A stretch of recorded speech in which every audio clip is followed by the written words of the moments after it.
Have you ever been curious about marketing in the tourism industry? The videos, the pictures, the magazines, they all seem so clean and everybody in them seems so beautiful and so happy. And you think, well, gosh, how do these marketers do it? How do they get me to want to go somewhere else and ski and boat and hike and horseback ride and eat? Well, today we have a special guest who is an expert in this area. She has been in the tourism industry for a very, very long time. And she is Julianne Fredrick. Here she is. Boom. She's right now in Durango, Colorado, correct? Correct. Nice. Beautiful Durango, Colorado. Yep. And you were just in Denver like a few hours ago. I was. Wow. Well, I was attending thank you for flying back and getting in your office and getting ready for this Marketing Tip Tea Time episode. Absolutely, my pleasure. Wow, fantastic. Okay, so just real quick, what were you doing in Denver? I was attending a legislative reception, which was put on by TIAC, the Tourism Industry Association of Colorado. Wow, that sounds fancy. It was great. Not too Awesome. fancy. We're a pretty relaxed group. Okay, cool. I know the tourism industry sometimes is a little bit relaxed, but first I want to dive into this tea real quick. You chose Yogi Sweet Tangerine Positive Energy, and is there a reason that you chose this specific tea? No, it's just one I'd newly discovered, and I like it. I drink it hot, cold, in between. Ooh, oh, cold, really? All right, we got the here. Let's see if we. Okay, there we go, and then we'll pour the tea. For those of you who are listening and not watching, we have the tea cam up. Oh, perfect. Okay, so I'm going to let that steep a little bit. You can pick this up at your local King Soopers. So that's pretty Yes, you great. can. I always read the box a little bit. So Sweet Tangerine Positive Energy Tea combines herbs traditionally used to uplift the spirit and a blend of Assam black tea and yerba mate to help provide energy. Lotus flower and tangerine flavors add sweet, floral, and fruity notes for a bright and spirited tea that's sure to leave you smiling. Are you smiling yet? You know it. All right, awesome. So thank you so much, Julianne. We really appreciate you being on the show today. Again, we're pre-recording everyone, so this isn't quite live, but we're going to go into some rapid-fire questions for Julianne. Julianne has a wealth of tourism knowledge. How long have you been in the tourism industry, I guess, before I dive too deep? Oh, Aaron, you said I was in it for a very, very, very long time. I'm not that old. I probably started in the tourism industry right around 1994 when I was still in Switzerland. Wow. And okay, so you started in the tourism industry when you were in Switzerland. Were you doing Switzerland tourism at the time? No, at that time I was living in Switzerland. That's where both of my daughters were born. I moved us to Interlaken and I worked for the tourism office in Interlaken. I was both a step-on guide, which is someone that gets on a motor coach as they're coming through town, and we would do Oh, tours yeah. of the city, and I would speak about the different things in Interlaken, Switzerland. And I also gave tours simultaneously in French, German, and English of the Beatus Cave system above the Lake of Thun. Wow. Wow. Okay, that sounds like a lot of How it fun. all started. I didn't It know was that you great. started out as a tour operator, essentially. Well, That's yeah, I cool. mean, not necessarily an The operator, but guide, a you were the docent. guide. Correct. Wow, fantastic. All right, so the next few questions are going to be this or that, very rapid fire questions. You don't have to elaborate on your answer at all. The first one is tea or coffee? Coffee. Mm, yeah, we didn't send you coffee, so too That's bad. Too bad okay. it's not marketing tip Coffee coffee in the time. morning. Perfect. Magazine or trade show? Trade show. Mm. Favorite place you visited? Durango. Perfect. Let me tell you, Durango is beautiful. I've been there right? a few times. It's awesome. One book that every tourism marketer should read. Any book when you're on a plane going someplace. I like that answer. I like that answer. That's a good answer. Okay, so you were in Switzerland and now you're in Durango. You're the executive director of two large membership based tourism nonprofit organizations, one being Tour Colorado and one being the Grand Circle Association. Can you tell me a bit about your journey from school to Switzerland to where you're at now and how all of that came up? The abridged version, the shortened Okay, all journey. right. Yeah, because that could take a while. So yeah, so ended up moving to Switzerland in the 80s. That is where I married my husband, and I had two beautiful daughters there. Separated, ended up being a single mom, and was looking for something to do professionally starting off. And that's how I ended up in Interlaken, knowing that it was a very international city and I could most likely find work there with my multiple languages. And that's how I ended up being a step-on guide. In 97, I moved to Durango, Colorado, sight unseen, but that's a story for another time, I'm sure. Um, Wow. and again, just moved automatically into tourism. I worked doing different things. I worked as a travel agent. I booked ski groups. I've managed hotels. I've worked for a local DMO. I've worked for activities, And for those and who don't know what a DMO is, what is a DMO? pardon me, that is a destination marketing organization. And that is what Tour Colorado is. And so is the Grand Circle Association. A DMO represents an area. Okay. Okay, cool. Yep.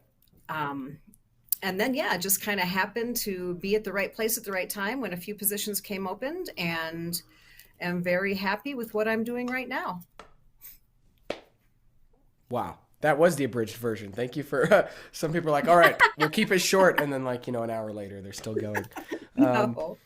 so, you have essentially been the executive director of these two organizations. You have done, it sounds like almost everything that can be done in tourism if it Mhm. was available. Can you tell me a little bit about how marketing works in the tourism industry and why it's unique? Why it's unique. Marketing, well, now you're going to get along, now you probably get lots of talk. So, I mean, marketing is when you start marketing your destination. I mean, you obviously can't just market your destination. I've had an international hat on before when I've been at an international show and I have been up against different countries. So how do you convince those people not only to come to, let's say, your town, but first of all, you've got to get them to choose between going to Switzerland or coming to the United States. So again, you have baby steps to get to your final destination or your final product, Hmm. if that makes Yeah. sense at all. Yeah. Um, and again, marketing, there's so many different ways of marketing. I mean, I am one that goes to trade shows. I think the face to face marketing is fantastic. Those relationships that you build are priceless. Right. Obviously, there's print and there's digital, and that all depends on really your market and what you're looking to accomplish. Okay. Okay, that makes sense. And there's Tour Colorado, which is I would say a B to C organization where they're trying to get individuals to come to Colorado, and the Grand Okay, Circle Association, which is trying to get groups to come to Colorado. Can you tell me, or to come to an area? Can you, yeah, tell me a bit about actually, you've that? got that backwards. Sorry. So Tour Colorado I'm is sorry, the yeah, marketing. I did mix that up. Yeah. Yep. So Tour Colorado really, so I, as the executive director of Tour Colorado, represent the state of Colorado to the group and package travel market. meaning those wonderful buses that you see that I jump up and wave to.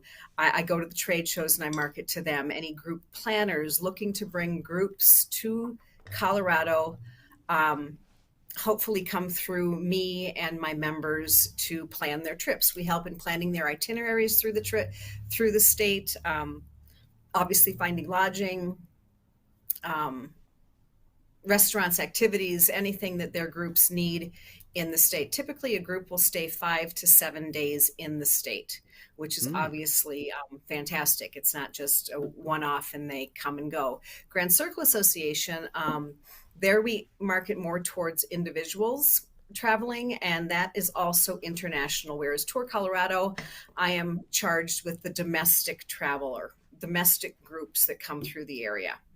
Um, Grand Circle Association is also a membership based organization that we have ties to international as well as domestic guests. And that is, yes, it's more what we call FIT, foreign individual travelers, as opposed to the group. FIT, foreign Mm-hmm. individual travelers. Okay. Mm-hmm.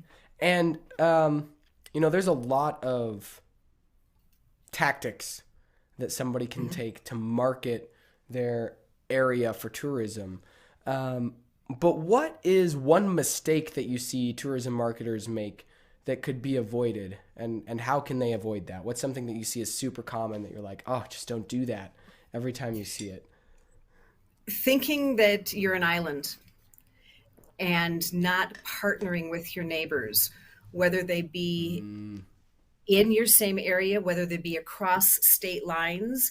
As I mentioned before, again, you have to first sell the country, then you have to sell your state, then you have to sell your area, then you have to sell your product. So again, it's right. partnering with everyone else. Um, Everyone's destination is beautiful and unique, and everyone has a story to tell. But especially when you're talking, I mean, any of that, whether it be Tour Colorado or Grand Circle, I mean, people aren't just coming to, I'm not going to have a tour operator that's coming, okay, I'm going to spend 5 to 7 days just in Durango. I mean, obviously they're going to want to venture out. If you're not going to have a family coming over from Europe and saying, I just want to go to the Grand Canyon. So again, don't, Right. you have to really partner with, your local, your other DMOs in the area, your other states, and don't isolate yourself. Don't think, oh yeah, they're just going to come here. They're just going to stay in my hotel, because they're not. They're going to venture on, and the more relationships you Right. have with the area and your partners, the more traction you're going to get. And so I guess logistically, it's kind of important as well to have a variety of different services and operators so that I guess a traveler could say, "Oh yes, I've got my hotel. I've got the transportation. I've got food. I've got the attractions." Mm-hmm. What are some of the tactics that you use to make sure that these organizations that are collectively marketing for tourism, that you have a good breadth of scope for all of the things that somebody's going to need to do? How do you make sure that you have enough of each one of those members? Again, that goes back to the organization itself and trying to attract the members. So not only do I have to sell once to the guests, I also have to sell to my partners. I have to constantly be looking for new members to bring on, looking at the Grand Circle area. Well, I don't have someone over in this area in Arizona. How am I going to get a member? Because I may have a guest that wants to go to that area, and I want to be able to Right. provide them another member.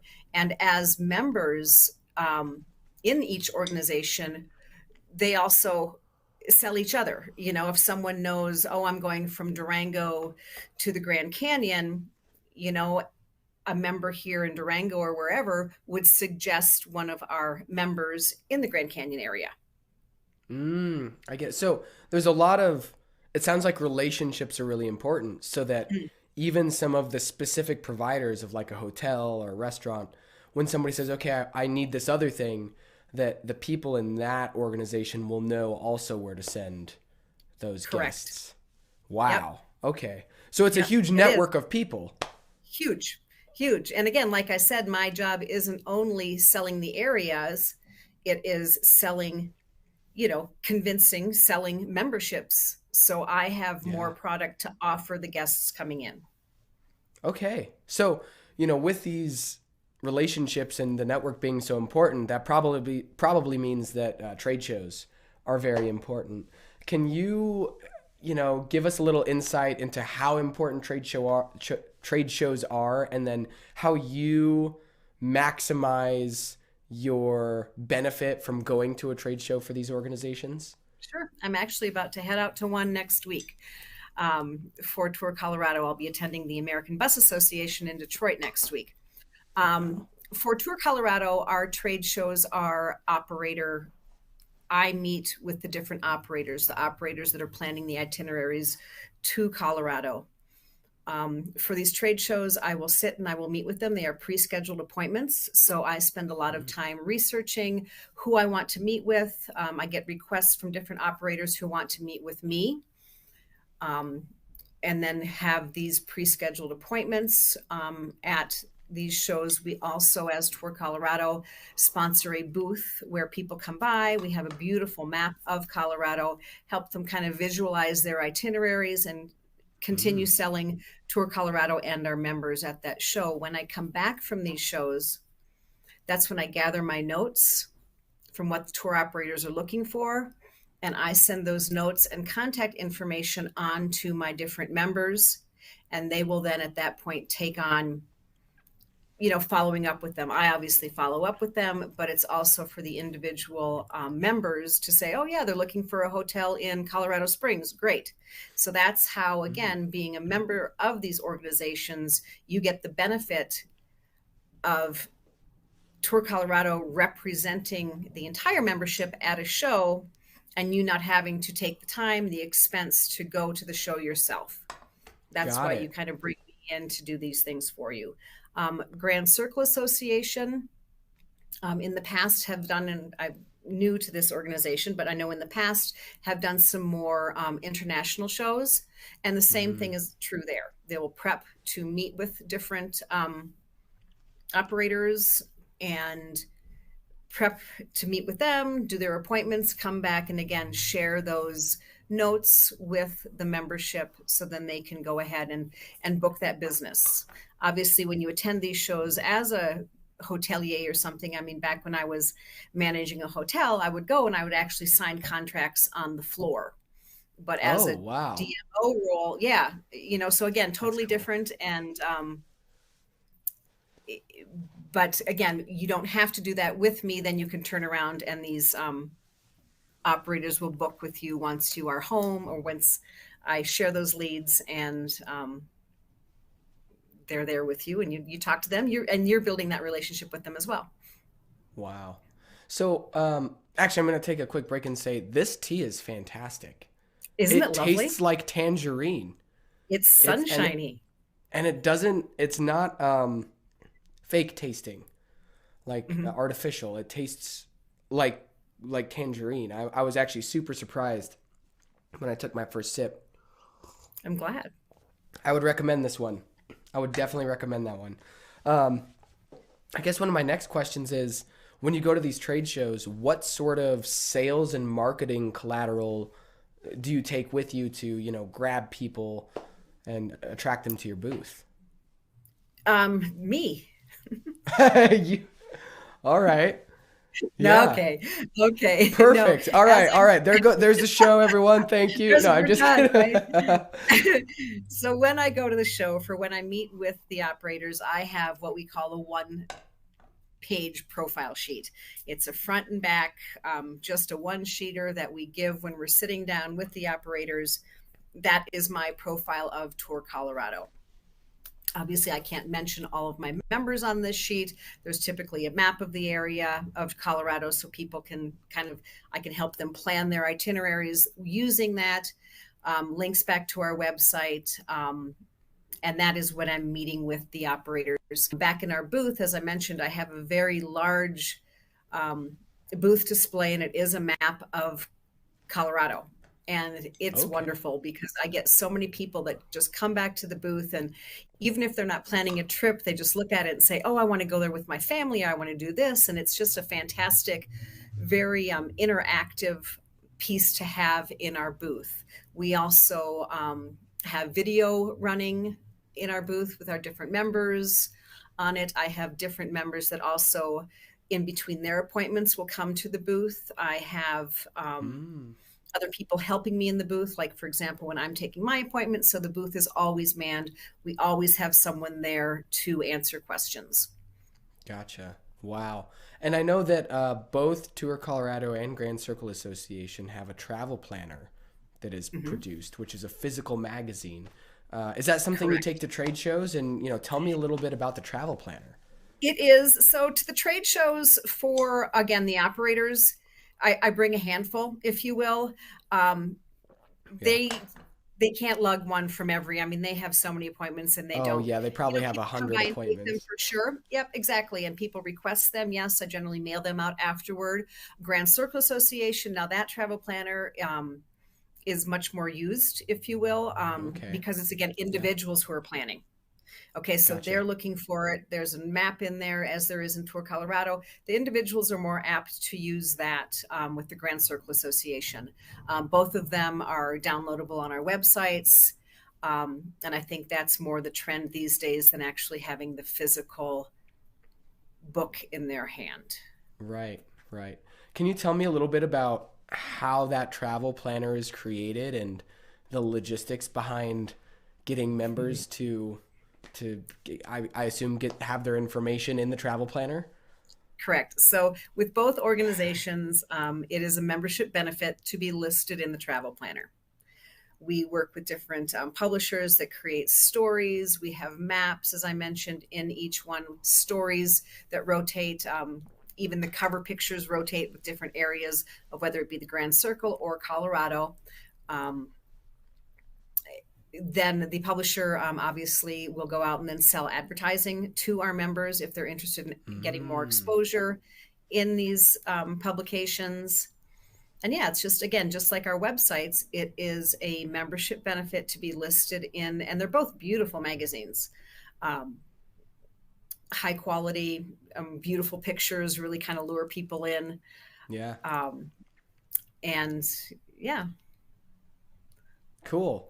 Yeah, that's I it. know that I've seen the travel planner before and it is pretty beautiful. Where just as a side note, where do they are all the pictures in the travel planner sourced from the members Mhm. or does the publisher okay, so or, I or mean, for the most part, again, obviously, if they can't get what they need, they'll go someplace else. And again, it's up to the members of these organizations. As with any organization or any club or anything, we depend on them to give the proper information and right. be represented the way they want to be represented. That must be a lot of Again, and organization skills to go through and make organizational sure everything. skills. There's that. Yes, organize your organization. Wow. Um, so throughout this entire journey, and we dove into trade shows a little bit, but can you tell me about maybe a mentor or somebody that taught you a lot of this trade show etiquette and the relationship and networking etiquette? I've had several mentors. I guess for my trade show hat and my domestic is going to have to be Barb Bowman, who was up at the Grand Junction Convention and Visitors Bureau for many, many years. But I remember her sitting me down and telling me, this is what you want to talk to the operators. When we were at different international shows, she would even show me how to hand a card to a Japanese operator. And, you What? hand How it do you do facing that? them. Well, you What? have to hand it. Can you see this? You hand your card, Yeah. you take it in the two corners. I don't know if you can see, and you hand it to them facing it. And another faux pas that I learned and I did not know is you never write on a business card. Okay, Oh, because I mean, I'm always scribbling on them. Oh, I met this person on the bus or whatever. Well, for us, that's fine. But I learned at the time for the Asian operators, it was very disrespectful. So it's all those little things that you just don't know that someone wow. tells you. Hmm. Yeah, and how to, approach when you're coming to sit down with an operator at a table. I remember us doing a skit on stage once on everything you should and shouldn't do. And yeah, again, that's the best. This industry is so beautiful for that, because you do have everyone that is willing to teach you everything they know. We're all here to support each other. Aaron, I think you've learned that in the time you've worked with us, that Yep. it's just an open group. You hate to use the word family all the time, but honestly, it's what it is. Everyone's looking out for each other. As I mentioned before, you can't just sell. Barb just couldn't just sell Grand Junction. She knew I was down here in Durango, and if I succeed, she succeeds. Right. Wow.